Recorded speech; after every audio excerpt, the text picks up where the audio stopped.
Analisis Transaksi Keuangan atau PPATK membekukan rekening bank milik warga yang sudah lama tak bertransaksi. PPATK menyebut langkah ini untuk mencegah rekening digunakan untuk tindak kejahatan.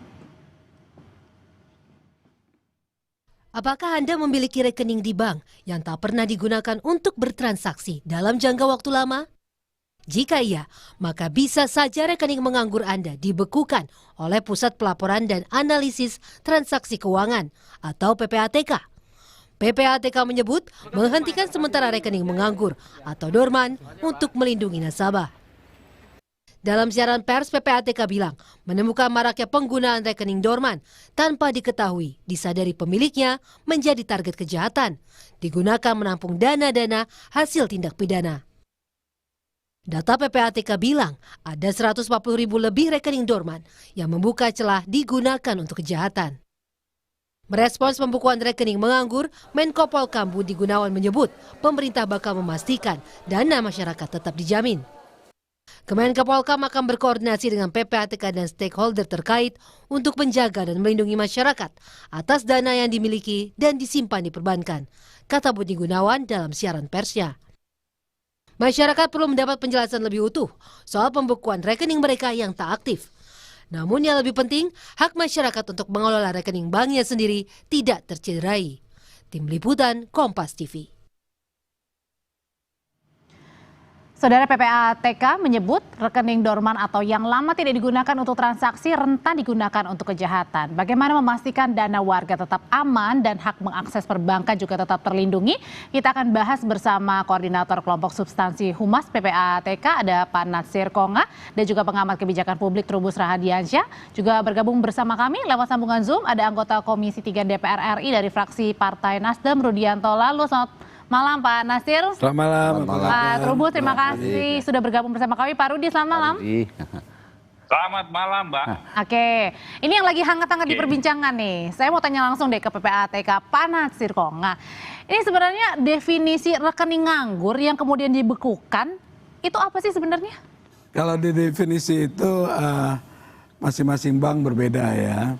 Tapi rekening dorman itu adalah rekening yang tidak aktif dalam waktu tertentu. Dan PPATK melihat waktu ke waktu itu tren rekening dorman itu cukup masif ya. Dan juga cukup masif digunakan untuk tindak kejahatan.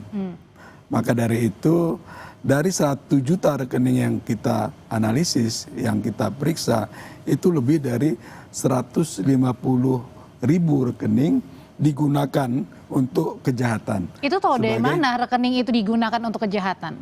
Ya, jadi dari 150 rekening itu digunakan kejahatan itu kita bisa melihat bahwa profil pemilik nasabah itu adalah saudara kita yang penelayan, saudara kita yang petani. Tapi di dalam transaksinya itu fluktuasinya cukup besar gitu ya. Misalkan contohnya yang realnya sampai miliaran. Okay. Dan setelah kita telusuri uang miliaran yang ada di profil pemilik nasabah yang saudara kita petani itu ternyata dialiri oleh pedagang narkoba. Itu sudah dicek sampai ke pedagang narkoba. Iya. Karena kan bisa aja gini Pak Natsir, bisa jadi jangan-jangan misalnya itu memang uang misalnya harta begitu ya, atau jual tanah atau gimana? Ya itu tentu bisa dimungkinkan. Tapi dengan kerja-kerja yang dilakukan oleh PPATK, kita dapat memastikan bahwa itu uang hasil kejahatan. Karena dalam penelusuran uang hasil kejahatan itu kan kita melihat 3 lapis sampai 7 lapis ke kiri, ke kanan, ke bawah, ke atas, dan seterusnya. Sehingga kita bisa memastikan bahwa itu uang hasil kejahatan. Seperti itu. Nah, kehadiran PPATK mewakili negara di sini adalah untuk melindungi ya nasabah, masyarakat, saudara-saudara kita itu agar rekeningnya itu terjaga ya. Rekeningnya itu terbebas digunakan oleh pelaku kejahatan untuk kejahatan. Karena dampaknya sangat besar ya.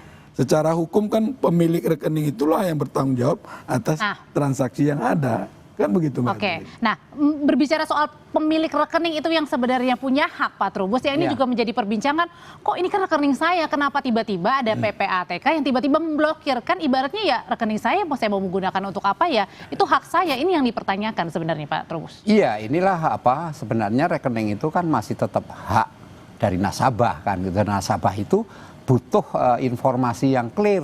Kalau misalnya dituduh atau dicurigai misalnya rekeningnya itu digunakan untuk tindak pidana kejahatan misalnya, itu mestinya publik menerima. Tetapi kalau kemudian tiba-tiba karena bisa itu tabungan narik, bisa narik ya kan, kemudian karena itu tabungan untuk anaknya kuliah nanti misalnya kan itu bisa menjadi kesalahpahaman. Karena itu menurut saya apa yang dilakukan PPATK prinsipnya adalah bagaimana kemudian masyarakat itu menerima informasi, kalau bisa itu ada jauh-jauh hari diinformasikan. Jadi masyarakat udah tahu, bekerja sama dengan bank ketika masyarakat itu misalnya mau narik uang atau dia sudah dapat informasi. Kan karena gini masalahnya, ada orang yang punya rekening itu banyak. Mungkin dia lupa lalai itu kan bahwa rekeningnya nggak dipakai. Atau memang disengaja untuk memang nyimpan sesuatu ya, maksudnya nyimpan untuk masa depan mungkin ya. Masa depan, kan bisa saja karena namanya masyarakat kan. Yang kedua memang sekarang ini kan situasi sulit lagi secara keseluruhan ekonomi lah. Masyarakat kemudian juga memandang bahwa kenapa uang saya cuma sedikit kok nanti tiba-tiba di rekening lainnya ada rasa cemas, was-was, panik gitu kan. Nah inilah yang kemudian publik merasa aspirasinya tak dipenuhi. Nah, kan itu yang penting sebenarnya PPATK ada pelibatan publik. Nah, publik itu dilibatkan ketika kemudian memang itu mau diputus. Seperti apa? Itu penting. Yang kemudian publik juga dikasih akses. Ada akses aduan kalau misalnya ada sesuatu yang mereka merasa dugaan. Bagaimana juga hak-hak publik memang harus dilindungi dalam hal ini. Karena apa? Karena yang namanya uang itu adalah milik dia sendiri, itu hak milik yang sepenuhnya. Karena yang buka tabungan juga pemilik rekening itu sendiri kan? Iya. Oke, saya mau tanya tanggapannya Pak Rudi. Kalau dari tanggapannya dari DPR sendiri, sebenarnya ini merupakan suatu solusi atau justru semakin bertanya-tanya publik sampai urusan rekening aja ini dikendalikan begitu? Memang tadi tujuannya baik ya, Pak Rudi ya? Iya, saya termasuk yang pertama kali bicara mengomentari, mengkritik ya kebijakan dari PPATK ini. Saya menyampaikan kebijakan itu tidak boleh bikin gaduh atau memunculkan persepsi beragam yang akhirnya terjadi polemik di masyarakat. Makanya saya katakan jangan bikin gaduh. Kebijakan itu harus betul-betul dinilai mana lebih banyak manfaatnya, maslahatnya dibanding mudaratnya gitu kan. Bayangkan saja Pak, 3 bulan, mengapa harus 3 bulan? Kenapa tidak 1 tahun, tidak 6 bulan misalkan? Kalau alasan PPATK mengatakan ini untuk mencegah praktek-praktek kejahatan, harus diingat bahwa orang menyimpan, menabung uangnya itu tidak semua masyarakat kita bisa bertransaksi selama 3 bulan itu. Petani, nelayan kita, masyarakat mengerti bahwa itu tujuan dia menabung, itu adalah untuk tabungan masa depan. Bisa saja transaksinya bisa 6 bulan sampai 1 tahun baru ada transaksi. Apalagi pendapatan warga kelas menengah kita ke bawah itu, khususnya petani, nelayan, itu musiman. Bisa triwulan, bisa 6 bulan. Tapi kalau Pak Rudi, ketika tiba-tiba diblokir, ya blokirnya gampang oleh negara, oleh PPATK. Tapi mekanisme membuka blokir itu pasti butuh penjelasan lebih lanjut. Kan tidak semudah memblokir ketimbang membuka blokirnya. Itu problem baru di masyarakat. Nah, kita tanyain problem itu ya Pak Rudi ya. Kalau gitu gimana tuh Pak Nasir menjawab hal itu? Blokirnya sih gampang, bukanya yang susah. Ujung-ujungnya warga lagi nih yang susah. Iya. Bukanya juga gampang, tinggal mengisi form yang ada, isi dengan benar dan pastikan terkirim dengan waktu yang tidak lama itu sudah dibuka. Nah, yang perlu kita lihat di sini itu bukan rekening 3 bulan atau apa. Kalau kriteria dorman itu masing-masing bank memang berbeda. Tapi coba lihat apa yang dilakukan PPATK itu, 31 juta rekening itu adalah rekening dorman yang di atas 5 tahun tidak aktif. Lihat di situ, itu yang di rekeningnya yang dihentikan. Karena dia tidak aktif selama. Jadi 5 tahun sampai 3 bulan ini Pak Nasir? Nah itu dia, saya juga isunya menjadi 3 bulan yang begitu ramai itu saya nggak ngerti. Tapi lihat data, 31 juta rekening yang dihentikan oleh PPATK itu adalah di atas 5 tahun tidak digunakan. Dan dari Itu banyak banget dong ya 31 juta itu. Ya banyak. Itu maksudnya Pak Nasir, itu tidak digunakan, itu ada saldonya nggak di dalam? Ada yang saldonya sedikit, ada yang sedang, ada yang banyak. Dan jumlahnya triliunan. Dari 31 juta rekening itu, uangnya di depositnya itu ada 6 triliun dan itu uang semua. Artinya itulah yang perlu dilindungi ya rakyat kita, saudara kita, agar rekeningnya itu tidak salah gunakan untuk pelaku kejahatan. Begitu Mbak Dre. Oke, tapi kalau misalnya pertanyaannya, kalau tadi kan ada yang katanya saldonya kecil, sedang, besar. Nah kalau pertanyaan yang kecil, gimana tuh Pak Nasir Konga untuk menjelaskan ke warga, ya ini aja mungkin saya tarik buat sehari-hari aja kok, jadi tiba-tiba diblokir kan? Iya, jadi memang jadinya. ada eksis-eksis begitu, ya tidak bisa kita pungkiri ya. Tapi besarannya coba kita lihat. Nah, dari banyaknya rekening dorman itu, lalu kemudian banyak pula rekening itu digunakan untuk tindak pidana. Tadi ya, untuk menampung uang hasil judi online, kejahatan perdagangan narkoba, tindak perdagangan orang, ya, korupsi, dan banyak lagi kejahatan lainnya. Kalau kita lihat di pasal 2 Undang-Undang Nomor 8 tahun 2010, tindak pidana asal dari pencucian uang itu kan ada 26 tindak pidana asal ya, Mbak Audrey. Jadi banyak sekali tuh kejahatan-kejahatan yang dilakukan dengan menggunakan rekening dorman yang ada. Jadi begitu, intinya adalah negara hadir untuk melindungi rakyatnya. Tapi gitu. Pertanyaannya nih Pak Nasir, ini juga yang pertanyakan, kalau misalnya tadi diblokir, tapi kemudian salah alamat pemblokirannya, diminta untuk dibuka, berarti artinya di sini ada celah juga PPATK, ini jangan-jangan salah alamat juga untuk memblokir. Ini sebenarnya solusi atau sensasi Pak Nasir? Nanti usai jeda ya, dijawab oleh Bapak-Bapak, tetap bersama kami.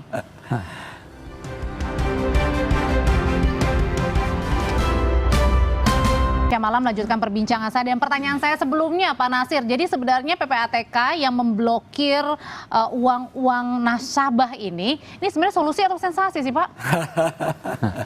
Atau memblokir rekening maksud saya? Ya, tentu solusi ya, dan bentuk perlindungan kepada nasabah, kepada masyarakat ya, tentu kepada saudara-saudara kita agar mereka terhindar dari tindak pidana kejahatan ya.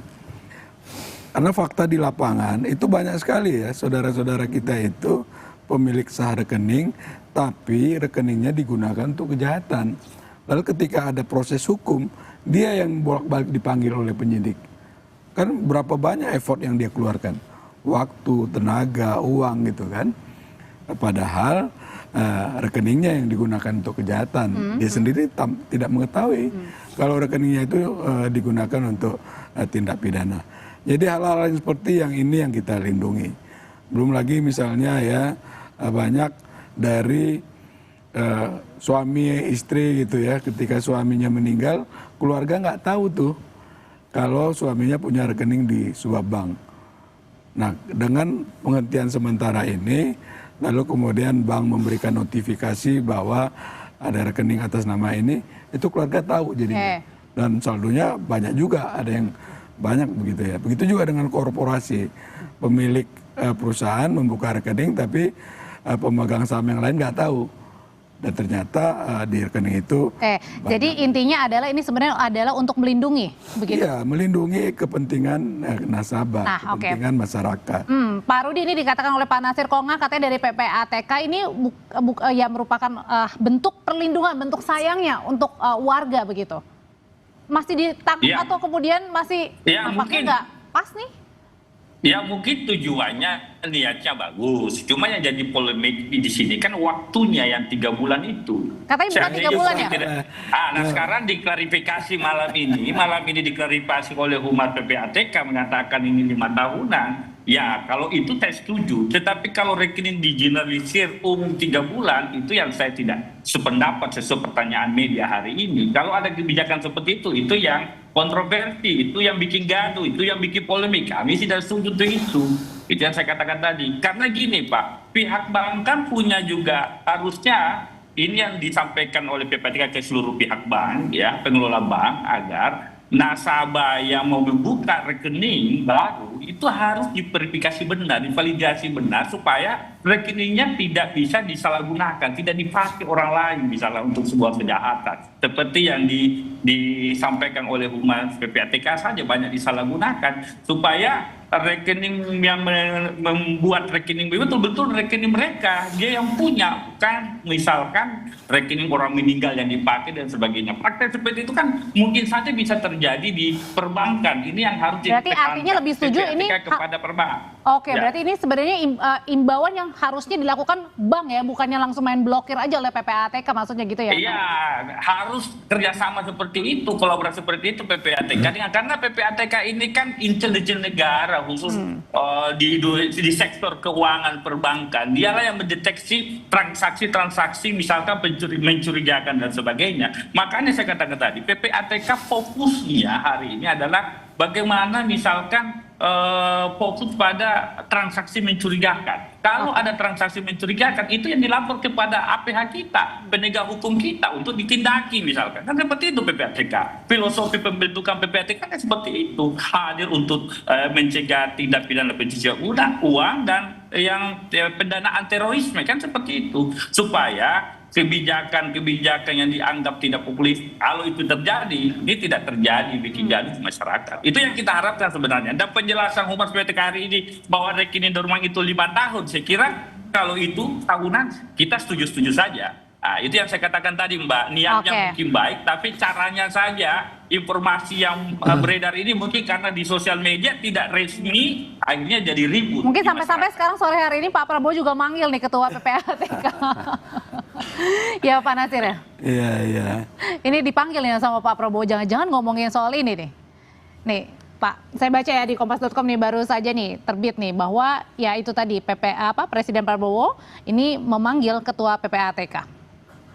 Dan setahu saya Pak Presiden juga mendukung ya langkah-langkah yang dilakukan oleh PPATK karena ini juga sesuai dengan asta-cita Pak Presiden ya dalam hal melindungi masyarakat untuk tidak ya rekeningnya digunakan sebagai tindak pidana. Apa yang dilakukan oleh PPATK adalah mendukung asta-cita yang dibangun oleh Bapak Presiden. Seperti itu. Dan kita lihat beberapa statement Pak Presiden kan juga mendukung langkah-langkah yang dilakukan oleh PPATK.